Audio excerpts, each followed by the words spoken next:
Des chiffres qui poussent à la réflexion. 38,4 millions de personnes vivaient avec la pathologie en focus ce jour dans le monde en 2021. Et la même année, 650 000 d'entre elles sont décédées de pathologies liées à celle-ci. Encore plus alarmant actuellement dans le monde entier, un enfant meurt toutes les 5 minutes à cause de ce mal transmissible par voie sexuelle, sanguine et de la mère à l'enfant. 15% de décès dus à cette affection touche des enfants. Malheureusement, uniquement 52% des enfants vivant avec cette pathologie suivent un traitement vital, bien loin derrière les adultes, dont 76% reçoivent normalement des médicaments dans le monde. Au 31 décembre 2018, plus de 280 000 personnes vivant avec cette maladie au Cameroun sont sous traitement. La maladie en focus ce jour interfère avec la capacité du corps à lutter contre les infections. Nous parlons aujourd'hui du VIH, du virus de l'immunodéficience humaine. Mesdames, salut, messieurs, salut et bienvenue à Focus Santé.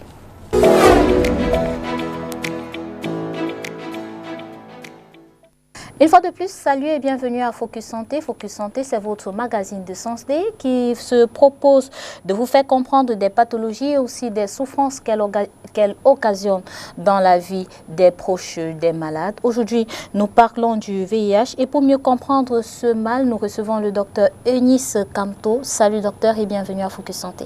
Bonjour Inès, merci. Avant de commencer nos échanges, docteur, permettez-nous d'aller à la rencontre d'une dame, Awa, qui est infectée du VIH. C'est une dame de nationalité guinéenne, un pays de l'Afrique de l'Ouest. Je vous propose d'écouter plutôt.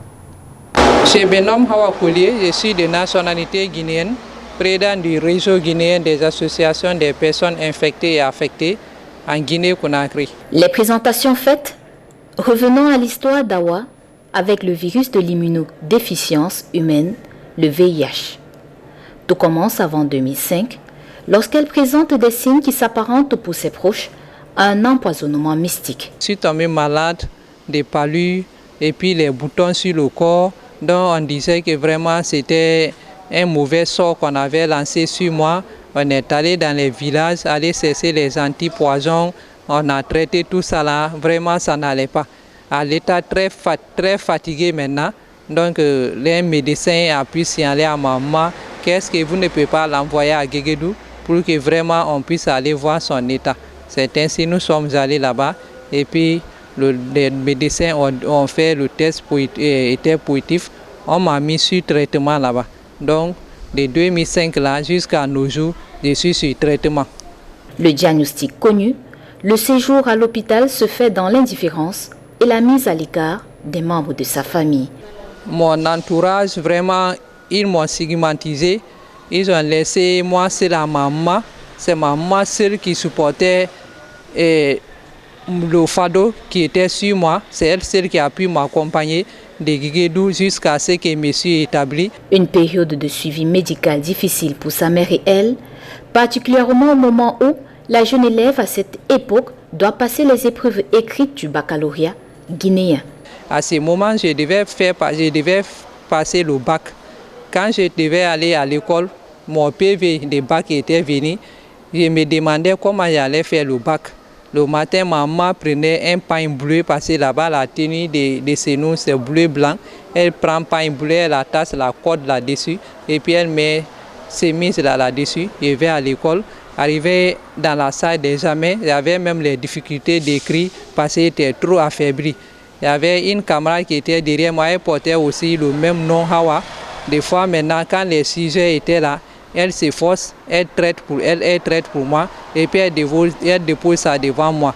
C'est comme ça, quand je suis parti suivre le traitement, je suis resté à Guédou, le résultat du bac est sorti, j'étais admise pour aller à l'université. Le bac en poche commence un cursus universitaire en secrétariat bureautique. Cette étape de sa vie est marquée par un stage dans un centre hospitalier, déterminant pour elle dans son engagement dans la lutte contre le VIH-Sida. J'ai créé une association, le nom de Amevi Plus, l'association des mères et enfants vulnérables.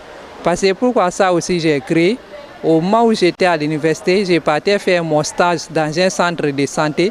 Les femmes sur la PTME venaient seulement, on les dépiste et puis on les laisse partir.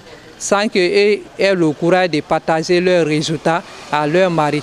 Donc moi j'ai vu ça, là où je faisais mon stage, j'ai regroupé ces femmes-là, j'ai créé une association. J'ai dit écoute, pourquoi ne pas expliquer vos statuts à vos maris? J'ai dit c'est une maladie qui ne tue pas. À partir du moment où vous êtes sur traitement, vous pouvez avoir des enfants séronégatifs. Vos maris aussi, s'ils ne sont pas dans le programme, ils peuvent être négatifs durant votre temps de vie. Vous pouvez vivre avec la maladie sans se décourager. Et moi aujourd'hui, je remercie le bon Dieu. J'ai 6 enfants. Ils sont tous vivants et ils sont tous séronégatifs. Près de 18 ans après le diagnostic, Awa est une femme épanouie en famille et aussi en société. J'ai moins de problèmes. Je me suis marié avec un mari qui est séronégatif, avec les enfants séronégatifs. Donc c'est moi seul qui était sur traitement. Oui, ça va bien à l'heure là, parce qu'à ce temps, les gens pensaient qu'ils allaient mourir. Mais quand ils m'ont vu vraiment réussir dans ma vie, tout le monde a pris l'exemple sur moi. La famille se sont approchés de nouveau à nous. Et aujourd'hui, je suis à la tête de tout le monde. Et mes amis qui étaient dans l'ignorance, je les ai fait sortir aussi dans l'ignorance. Nous sommes tous ensemble. Beaucoup sont mariés et puis on arrive aussi à organiser des mariages au sein de l'association. Et vraiment, les gens arrivent à s'en sortir aujourd'hui. Avant, c'était un tabou. Le suivi de son traitement se fait sans difficulté majeure en Guinée, pays d'Afrique de l'Ouest. Le traitement en Guinée, ce n'est pas payant. Ça, c'est gratuit. Peut-être les examens biologiques qui coûtent cher au moins, parce qu'il y a certains qui viennent, ils n'arrivent pas à payer les examens biologiques. Peut-être des examens qui ne sont pas payants, c'est le CD4. Là, quand ça y est là, on ne peut pas payer, mais des fois, il y a un manque de réactifs. Mais les autres examens, si tu viens, tu vas payer. Là, c'est payant. Mais les ARV, quand même, c'est gratuit. Le nombre total d'Africains vivant avec le VIH ou le sida est maintenant de 25,3 millions. Dans 8 pays africains, 15% au moins des adultes sont infectés. Dans ces pays, le sida provoquera le décès d'un tiers environ des jeunes africains aujourd'hui âgés de 15 ans. Après avoir écouté le témoignage de Awa, une Guinéenne, je me tourne vers vous, docteur. En des termes simples, c'est quoi le VIH? Alors, le VIH, c'est le virus de l'immunodéficience humaine, comme vous l'avez dit ici plus haut. En fait, c'est un virus qui attaque les défenses de l'organisme et qui peut être responsable de beaucoup d'infections après s'il n'est pas pris en charge. Et quelle est la différence entre le VIH et le sida? Alors, lorsqu'on a le VIH, ça veut dire qu'on est infecté par ce virus. On peut être infecté et ne pas être malade. Donc, lorsqu'on est contaminé, on n'est pas malade. On porte juste le virus. Maintenant, si rien n'est fait, l'infection va évoluer vers le stade de sida, c'est-à-dire le stade de la maladie. Sida, c'est syndrome d'immunodéficience acquise. C'est-à-dire, c'est un syndrome, c'est-à-dire un ensemble de symptômes que va développer l'organisme parce que le VIH a affaibli le système immunitaire, c'est-à-dire le système de défense de l'organisme. Donc, on peut passer du stade juste d'infecté non malade vers le stade de sida si on ne prend pas de traitement après plusieurs années. Et quand est-ce qu'on doit faire le dépistage? On l'a dit dans l'introduction, les voies de transmission sont sanguines, sexuelles et de la mère à l'enfant. Maintenant, on a peut-être été exposé. Qui doit faire le test de dépistage? Alors, chaque fois qu'on a un cas d'exposition, comme vous l'avez dit, il faut se faire dépister. Bon, on sait que la voie la plus courante de transmission, c'est la voie sexuelle. Donc, tous les adultes en activité sexuelle, s'ils n'utilisent pas de mesures de protection comme le préservatif, doivent se faire dépister au minimum une fois par an. Maintenant, on a des groupes qui sont plus ciblés pour ce dépistage-là. On appelle les populations clés ou les populations vulnérables. Les populations clés, ce sont les homosexuels, les travailleurs de sexe, donc les prostituées en quelque sorte. Et les populations vulnérables, vous avez les camionneurs, vous avez les réfugiés économiques, vous avez les femmes enceintes, les enfants. Ce sont les personnes vulnérables qui doivent également bénéficier d'un dépistage. Les enfants, c'est jusqu'à quel âge? Jusqu'à 15 ans. 15 ans. OK. Et donc, on a été exposé sur quelle période de temps est-ce qu'on a l'obligation de faire son test de dépistage? Alors, il faut savoir que dès qu'on est exposé, on fait son test. Maintenant, on a 3 mois parce que vous avez ce qu'on appelle la période de séroconversion. C'est-à-dire la période pendant laquelle le corps va produire des anticorps contre le virus, contre le VIH. Parce que lorsque le virus s'introduit dans l'organisme, le corps va chercher à se défendre, à lutter contre ce virus. Donc, il va développer des anticorps. Donc, cette période-là, pendant laquelle le corps développe des anticorps, peut aller de 1 à 12 semaines, donc 3 mois. Donc, lorsqu'on est exposé, on doit faire son dépistage et le contrôler après 3 mois, en se disant que peut-être qu'il y a eu séroconversion. Okay. Durant cette période de séroconversion, est-ce que c'est possible de suivre un traitement qui guérit? Alors, on va dire oui, si le traitement est administré avant 72 heures. C'est-à-dire, par exemple, prenons le cas d'un viol, une jeune fille qui se fait violer, qui connaît ou qui ne connaît pas peut-être le statut de son violeur, de son agresseur. Elle peut prendre un traitement qui va l'empêcher d'être contaminée. Si elle le prend, au mieux dans les 4 heures qui suivent le contact, au plus dans les 72 heures. Parce qu'après 72 heures, même en prenant le traitement, on ne peut pas sûr vraiment de pouvoir prévenir ou empêcher la contamination. Ok. Docteur, intéressons-nous à présent à quand finalement on passe cette période de séroconversion sans avoir pris un traitement et que on détecte le virus dans notre organisme, comment est-ce que le virus se déploie dans un corps humain? Alors, lorsque le VIH s'introduit dans le corps, dans le sang, il va se multiplier en utilisant les cellules de défense de l'organisme qu'on appelle les CD4. Il a besoin de ces cellules-là pour se multiplier. Donc, il va s'introduire dans ces cellules par un certain mécanisme, se reproduire, donc utiliser en fait les éléments de cette cellule-là pour se multiplier et après sortir de la cellule en la détruisant. Donc voilà comment le VIH va se développer dans le corps humain. Donc ces cellules-là, au fur et à mesure que le VIH se multiplie, ces cellules de défense, les CD4, vont être détruites. Et malheureusement, le VIH se multiplie beaucoup plus vite que les CD4. C'est pour ça qu'on parle d'immunodéficience après un certain temps, c'est-à-dire la baisse des défenses de l'organisme. Et donc, au début, vu que l'organisme va se défendre, il n'y aura pas de signes, pas de symptômes. Mais après au début quand même, l'agression va faire en sorte que l'organisme va développer ce qu'on appelle une primo-infection, c'est-à-dire quelques signes qui montrent que l'organisme a été attaqué. Ça peut être des ganglions, une fièvre, une diarrhée, etc. Mais après, l'organisme qui va quand même prendre le temps de renforcer les défenses va pouvoir surmonter l'agression pendant un certain temps, qui peut prendre des mois ou des années. Donc on appelle ça, c'est la phase où on est infecté, mais on n'est pas malade.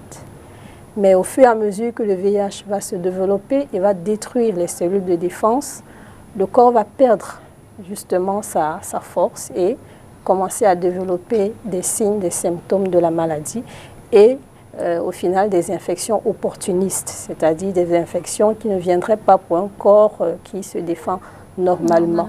Et c'est lorsque le corps développe ces infections opportunistes-là qu'on parle du stade de SIDA. Ok. Et donc, avant d'atteindre ce stade de SIDA, on est encore au niveau de personnes infectées. On arrive dans un centre de santé. Déjà, dans quel centre devrait-on se rendre? Un centre de santé, disons, communautaire ou bien un centre de référence?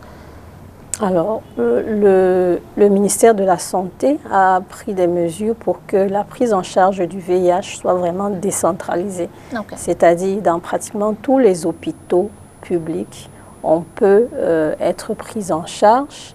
Il y a également beaucoup de structures communautaires qui permettent la prise en charge du VIH. Donc, on n'a pas besoin d'aller dans un grand centre de référence. Il y a beaucoup de structures de formation sanitaire qui prennent en charge le VIH. Elle est vraiment décentralisée. Ok. Et une fois là-bas, comment ça s'organise? Qu'est-ce qu'on donne à la personne?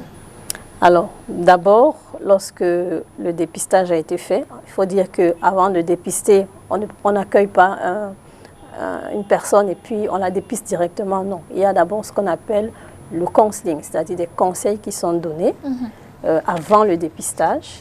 Et après le dépistage également, si la personne est positive, il y a des conseils qui sont donnés par rapport déjà à l'acceptation du diagnostic.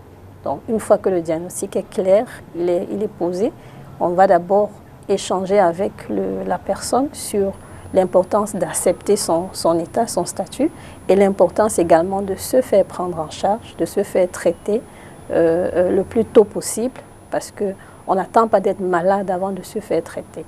La politique nationale demande de traiter toute personne porteuse du virus, qu'elle soit malade ou pas, ce qui permet de limiter la contamination et l'évolution vers le stade SIDA. Donc, une fois que la personne est reçue et est consentante pour le traitement, on la met sous traitement. Le traitement est entièrement gratuit. Les antirétroviraux sont gratuits au Cameroun sur toute l'étendue du territoire. Et donc, la mise sous traitement, dès que la personne est consentante, elle est spontanée, elle est directe. Okay. On l'a suivi dans le témoignage de Hawa. Là-bas, le traitement est également gratuit, mais elle a mentionné que les examens biologiques sont payants. Est-ce le cas ici au Cameroun? Alors, il y a des examens, en termes d'examens biologiques, les examens de suivi par rapport à l'infection au VIH, ce sont les CD4, comme elle a mentionné, et la charge virale. Alors, la charge virale, elle est gratuite au Cameroun, elle est subventionnée. Les CD4, non, ils l'étaient à un moment donné, mais ils ne le sont plus. Mais il faut dire que c'est la charge virale qui est l'examen biologique le plus recommandé, le plus adapté en fait pour le suivi du traitement.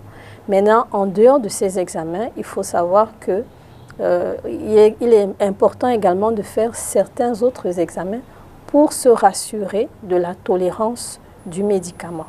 Parce que c'est un médicament qu'il faut prendre à vie, à long terme. Et donc, il faut faire des examens pour vérifier que l'organisme tolère bien le médicament qui est pris. Donc, ce sont ces autres examens-là qui peuvent être à un certain moment payants pour le patient. Et pour ces examens-là, un patient peut dépenser à peu près combien? Non, je ne peux pas vous donner je peux pas vous donner de prix parce que ça varie selon les structures. Okay. Vraiment, ça varie énormément. Okay. Mais il ne coûte pas très cher. Okay. Et il y en a qui, pour les populations vulnérables, comme je vous ai dit, sont subventionnés. Donc ces examens-là sont subventionnés certains, pour, certains pour sont des personnes vulnérables. Tout à fait. Okay. Non. Pourquoi dit-on que le VIH est une maladie chronique, le sida? Bien, parce que c'est une maladie pour laquelle il faut prendre un traitement à vie. Donc parce qu'il faut dire que les antirétroviraux ne vont pas détruire le virus, mais ils vont empêcher sa multiplication dans l'organisme. Le virus, il est dangereux lorsqu'il se multiplie et qu'il va détruire vos cellules de défense. Mais lorsqu'il ne peut pas se multiplier, l'organisme va arriver à le contenir, à le neutraliser. Mais il est toujours présent dans l'organisme. Donc, on ne va pas le détruire complètement, mais on va le neutraliser avec le traitement antirétroviral. D'où l'importance de prendre ce traitement en continu toute la vie. Donc, c'est pour ça que le VIH est considéré comme une maladie chronique avec laquelle on doit apprendre à vivre. Ok. Et donc, on apprend à vivre avec cette maladie. Et comment on fait au quotidien pour pouvoir protéger les siens? J'imagine, vous êtes infecté, vous vivez avec un mari qui peut-être n'est pas infecté, des enfants qui peut-être ne sont pas infectés. Comment on fait pour les protéger? Est-ce qu'il y a une hygiène de vie particulière à adopter? D'accord. Alors, avant l'hygiène de vie, le plus important, c'est de bien prendre son médicament, de bien prendre son traitement ARV. Pourquoi? Parce que lorsqu'on prend bien le traitement, on n'est presque plus un danger pour les autres. Le VIH se trouve dans les liquides biologiques et il y en a quelques-uns qui sont contaminants. Mais lorsqu'on prend bien le traitement, comme on l'a dit, le virus se retrouve à un taux très infime dans le sang, de telle sorte que même lorsqu'il y a contact, le risque de transmission est extrêmement faible. Il n'est pas nul, certes, mais il est extrêmement faible. Donc, lorsqu'on prend son traitement, même si parfois on a des comportements à risque, ce qu'on ne souhaite pas, on aura moins de chances de contaminer ses proches. Donc ça, c'est la première chose. Bien prendre, c'est pour ça qu'on parle de traitement comme une prévention dans le VIH. Pour ceux qui sont infectés, le traitement, c'est une prévention pour eux et pour les autres également. Maintenant, il faut évidemment l'hygiène de vie, parce qu'il faut dire que lorsqu'on est infecté, le VIH nous rend plus susceptibles, plus vulnérables, merci, par rapport à certaines autres maladies, comme les maladies cardiovasculaires, comme les cancers, comme le diabète. Et donc, il faut avoir une bonne hygiène de vie pour ne pas contracter ces autres maladies-là. L'hygiène de vie, on la connaît, c'est avoir une alimentation équilibrée, moins de graisse, moins de sucre, faire une activité physique régulière pour lutter contre l'obésité notamment, qui est un autre facteur de risque important. Et l'alcool, moins d'alcool, on est au Cameroun, moins d'alcool. Et puis, pas de tabac. Pour les tabagiques, il faut arrêter le tabac. Parce que les pathologies pulmonaires également, c'est un gros problème avec la tuberculose et tout ça pour les personnes vivant avec le VIH. Et donc ça, ce sont des habitudes adoptées par la personne infectée. Maintenant, les proches, est-ce qu'il y a une façon différente de traiter la personne infectée? Alors, comme on a vu dans le reportage avec Awa, il ne faudrait pas faire subir cette expérience-là à son parent infecté. Il ne faut pas stigmatiser la personne vivant avec le VIH, parce que vraiment, elle ne constitue pas un danger pour les autres tant qu'elle prend bien son traitement. Donc, au contraire, il faut encourager son proche à bien se faire suivre, bien se soigner. Parce qu'en l'encourageant à cela, on se protège soi-même. On l'aide et puis nous-mêmes, on se protège. Donc, il faut lutter contre la stigmatisation de la personne infectée.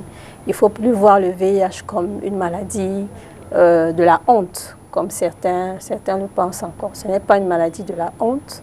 N'importe qui peut être touché. Et puis, ce n'est pas une fatalité non plus. On peut vivre normalement, une vie normale. On peut avoir un conjoint négatif et être positif. On peut faire des enfants séronégatifs, des enfants en bonne santé, même si on est infecté. Donc, il n'y a aucune raison de stigmatiser ou bien de culpabiliser une personne infectée par le VIH. Et puis, j'aimerais qu'on donne quelques conseils aux proches des malades. Vous avez dit que c'est une maladie chronique, donc on doit suivre un traitement à vie. Oui. Dans quel état d'esprit est-ce qu'on doit prendre cette information?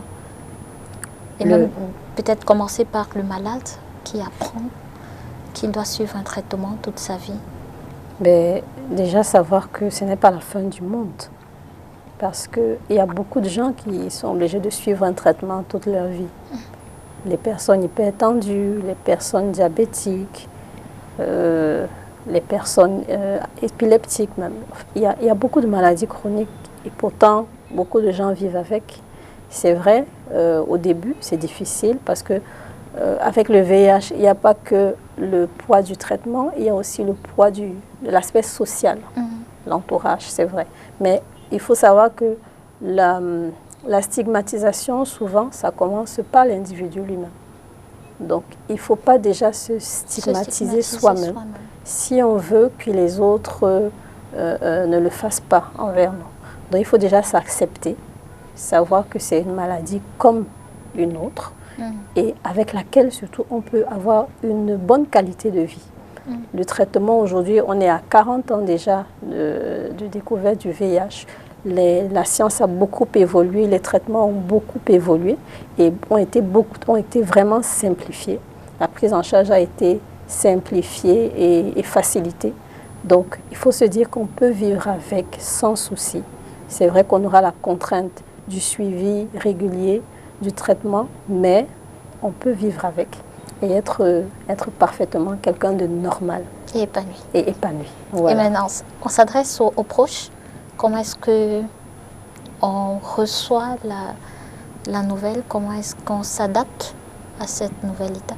Eh bien, on doit voir ça juste comme un challenge à relever pour son parent, pour son proche, pour son conjoint. Éviter de, comme je l'ai dit, de culpabiliser parce que quand on a le diagnostic, malheureusement, on ne peut pas toujours savoir comment on a attrapé le virus. Donc parfois, on a des personnes qui vont culpabiliser l'autre en disant « Oh, tu es allé chercher, oh, tu as fait ceci ». Mais on n'est pas sûr, donc, et on ne sait pas. Il y a plusieurs modes de contamination. Donc le plus important n'est pas de savoir comment c'est arrivé. Le plus important, c'est d'avancer, de trouver les moyens de continuer à vivre avec, à encourager son proche à vivre avec. Parce que si on le rejette, il va se rejeter lui-même. Et s'il se rejette lui-même, malheureusement, il va baisser les bras et le VIH va prendre le dessus. Okay. Donc, il faut relever le challenge, encourager son proche qui est infecté, l'aider à bien suivre son traitement, parce que là, c'est vraiment un challenge de suivre ce traitement tous les jours, en continu. Et si on est seul, c'est très difficile. L'expérience a montré que les personnes infectées qui sont seules à supporter le poids de leur maladie, souvent, ils décrochent, c'est-à-dire qu'ils se découragent, ils ont beaucoup de périodes de mauvaise observance du traitement et après, ils évoluent vers le sida. Or, lorsqu'ils ont la possibilité d'avoir le soutien de leurs proches, ça favorise une meilleure observance et ça les aide aussi à être plus épanouis et à avoir une meilleure qualité de vie. Ok. On va donc sortir par la prévention. Comment est-ce qu'on fait pour éviter de contracter le virus de l'immunodéficience humaine? Alors c'est vrai qu'il y a beaucoup de méthodes de prévention. On parle d'abstinence. Maintenant, pour les rapports sexuels, il faut veiller à ce qu'elles soient protégées lorsque le statut du partenaire n'est pas connu. La fidélité pour les conjoints. Ce sont certaines méthodes de prévention. Et en ce qui concerne la transmission sanguine, éviter d'utiliser des objets tranchants, donc aiguilles, lames de rasoir, etc., qui ne sont pas stériles ou bien à usage unique. Parce que beaucoup de cas de contamination aussi se font à travers ces objets souillés-là. On le voit chez les usagers de drogues injectables notamment. Donc éviter cela. Et pour les femmes, parce que là, Awa en a parlé, le cas des femmes enceintes, pour les femmes qui ont un bébé ou bien qui vont accoucher, il faudrait vraiment faire attention au niveau de... Bon, là, vous m'avez dit la transmission, éviter la transmission. Pour la transmission de la mère à l'enfant, pour ces femmes qui sont infectées, évidemment, il faut qu'elles prennent bien le traitement pour pouvoir avoir des bébés sains après. Voilà. Et donc, si on fait un accent sur les pratiques sexuelles, je ne sais pas comment je vais dire ça, mais de nouvelles pratiques sexuelles, est-ce qu'il y a des risques? Oui, tout à fait. Tout à fait. Le risque de transmission est beaucoup plus élevé chez les personnes, dans le cas des rapports, on va dire, bucco-génitaux et les rapports anorectaux, c'est-à-dire c'est les rapports habituellement qui sont utilisés chez les homosexuels. Donc, les rapports homosexuels sont un risque vraiment élevé de contamination par le VIH. La prévalence chez les homosexuels est beaucoup plus élevée pour le VIH. Donc, il vaudrait mieux éviter ce genre de rapport-là. Okay. Merci beaucoup, docteur Eunice, d'avoir répondu à nos questions. Merci. Merci à vous, mesdames et messieurs, d'avoir été des nôtres. Disons-nous simplement à la prochaine.